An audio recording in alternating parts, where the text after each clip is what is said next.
শেখ হাসিনার ঢাকা থেকে ভারতে যাওয়াটা হচ্ছে ছিল একটা নেগোশিয়েটেড সেটেলমেন্ট।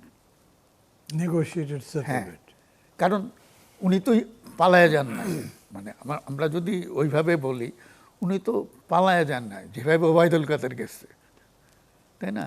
উনি বিমানে চড়ে গেছে, তো বিমানে চড়ে তো পালানো যায় না।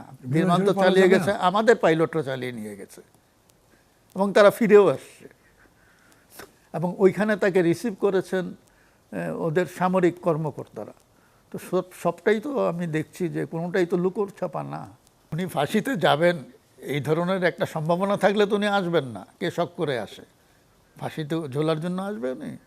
উনি তো প্রাণ বাঁচাতেই চলে গেছেন, তো প্রাণটা দেওয়ার জন্য উনি আসবেন কেন? ধরেন আমরা একটা ওয়াইল্ড গেসও যদি করি, শেখ হাসিনা দেশে আসবেন ধরে নিলাম, তার এই আসার পেছনে তো নিশ্চয়ই ভারতের একটা বিরাট মদত সমর্থন থাকবে, এবং যেরকম করে বলা হচ্ছে বা তারাও বলছেন, তাতে এটা একটা অফিসিয়াল যে প্রসিডিউর সেগুলো ফলো করে করা হবে।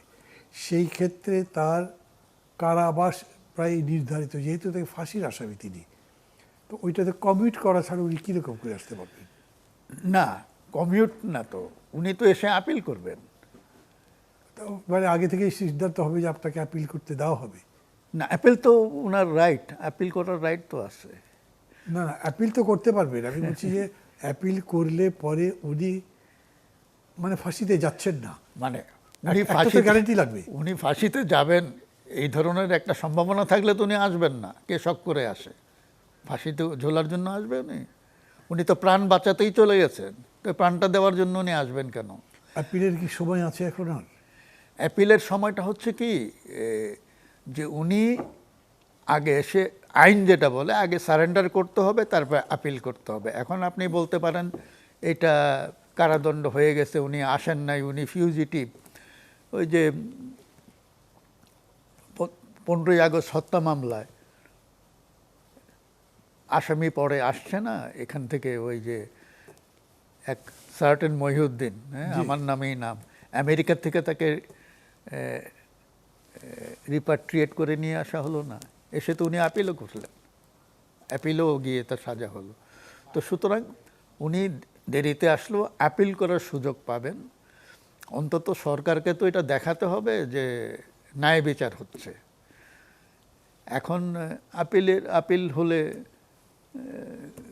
মানে দণ্ড কমবে বা মওকুফ হয়ে বা পুরো মামলাটাই বাতিল হয়ে যেতে পারে, কারণ হত্যা মামলা তো। এখন তো মনে করেন যে এটা তো প্রেসিডেন্স আছে আমাদের দেশে, যে এদের বিরুদ্ধে যে মানবতা বিরোধী অপরাধের যে মামলাগুলো হয়েছিল জামাতের নেতাদের বিরুদ্ধে, তো হত্যা মামলা ছিল, তো হত্যা, ধর্ষণ, লুটপাট, অগ্নিসংযোগ, অনেক কিছুই ছিল। তো যাদের ফাঁসি হয়ে গেছে, যাদের ফাঁসি হয় না, এই যে দুজন চলে গেল, কি একজন আবুল কালাম আজাদ আর একজন এটিএম আজহার, তো তারা তো খালাস পেয়ে গেছে। কেন খালাস পেলেন? তার মানে এই মামলাটা আদালত আর করেনি, খারিজ করে দিয়েছে। তো হতে পারে এরকম। এখন কি হবে না হবে এই মুহূর্তে বলা মুশকিল, এটা নির্ভর করছে পরিস্থিতির উপরে। এবং এই যে আমি বললাম, এই যে ট্রাইপার্টাইট নেগোসিয়েশন, এখানে পক্ষ তিনটা। একটা হচ্ছে আমাদের সেনাবাহিনী যারা তাকে রেখে আসছে দিল্লিতে, একটা হচ্ছেন তিনি শেখ হাসিনা, আরেকটা হচ্ছে ভারত। তো সুতরাং শেখ হাসিনার ঢাকা থেকে ভারতে যাওয়াটা হচ্ছে ছিল একটা নেগোশিয়েটেড সেটেলমেন্ট।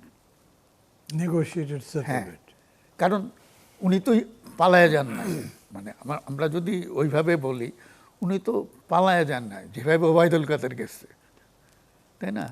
উনি বিমানে চড়ে গেছে, তো বিমানে চড়ে তো পালানো যায় না। বিমান তো চালিয়ে গেছে, আমাদের পাইলটরা চালিয়ে নিয়ে গেছে এবং তারা ফিরেও আসছে, এবং ওইখানে তাকে রিসিভ করেছেন ওদের সামরিক কর্মকর্তারা। তো সবটাই তো আমি দেখছি যে কোনোটাই তো লুকোর ছাপা না। তো এইটাকে আমরা বলি হ্যাঁ উনি পালায়ে গেছে, এই সেন্সে যে উনি এই দেশে থাকলো না কেন, যেভাবে হোক ম্যানেজ করে উনি চলে গেছে। পালায়ে গেছে কথাটা এটা একটা পলিটিক্যালি একটা আমরা করি, কিন্তু আসলে তো এই তিন পার্টির সমঝোতা ছাড়া তো এটা হয় না, এই ঘটনা। আবার তিন পার্টি যদি সমঝোতা করে আবার আরেকটা ইয়েতে আসে, আরেকটা সিনারিও তৈরি করে, তাহলে হবে। তো এইটা করতে হলে এখানে যে পরিস্থিতিটা হবে সেইটা সামাল দেওয়ার মতন অবস্থানে যেতে বাংলাদেশ পারবে কিনা নিকট ভবিষ্যতে। তো কি মনে হয়? সেই জন্য আমার প্রশ্ন হচ্ছে যে কতদিন লাগতে পারে, কত বছর লাগতে পারে? আপনার ধারণা কি? আমার ধারণা অলরেডি এনসিপি তো বলে বলেছে হ্যাঁ আসুক, বিচার হবে। তারপর তথ্য উপদেষ্টা আছে, উনি না, বলছেন ওরা তো বলতে পারে না আসতে দিব না, কারণ ওরা তো চায় যে দণ্ড হয়েছে, দণ্ড কার্যকর হবে, তারকে ফাঁসি দেওয়া হবে, এগুলো তো তারা বলছে। তো না আসলে দিবে কেমনে, এটা তো তাদের বলতে হবে। কিন্তু উনি যদি সত্যি সত্যি আসে, তাহলে উনি কি ফাঁসিতে ঝোলার জন্য আসবে? এটা কোনো স্টুপিড এটা করে যে আমি জানি যে আমার ফাঁসি হবে, আমি যাব? কাজেই এইভাবে তো হয় না। উনি যেমন বলেছিলেন তারেক রহমান সম্পর্কে, সাহস থাকলে দেশে আয়, তোর চেহারাটা দেখি। তো এখন তো তাকে যদি কেউ বলে সাহস থাকলে তুমি দেশে আসো, উনি তো আসবে না। তো তার আগে ওনাকে এই জিনিসটা কনফার্ম করতে হবে যে উনি নিরাপদ থাকবেন। আরেকটা জিনিস হচ্ছে, শেখ হাসিনা এমন একজন ব্যক্তি যিনি ক্ষমতা ছাড়া যিনি বাঁচতে পারবেন না। তার ক্ষমতা প্রীতি এত বেশি, যার জন্য আমাদের দেশের আজকের এই পরিস্থিতি। সুতরাং তিনি আবার ক্ষমতায় আসবেন, এই নিশ্চয়তা তো তাকে পেতে হবে। তো সেটা পেতে হলে যে সমস্ত শক্তিগুলোকে কাজ করতে হবে, তারা যদি কাজে নেমে পড়ে, তাহলে এটা হবে। এই কথা তো আপনি দুবার বললেন বা তিনবার বললেন যে ক্ষমতা ছাড়া তো উনি বাঁচতে পারবেন না। তো ক্ষমতা ছাড়াই তো আছেন। না না, উনি তো ক্ষমতা ছাড়া এই দেশে নাই, কিন্তু এই দেশে উনি ক্ষমতাহীন অবস্থায় থাকবেন, আর ওই কি বলে বাইতুল মোকাররমে মিটিং করে বেড়াবেন। এটা তো এই পরিস্থিতিতে এটা তো উনি রিকনসাইল করতে পারছেন না। উনি তো 5ই আগস্টের ব্যাপারটা রিকনসাইল করতে পারছেন না।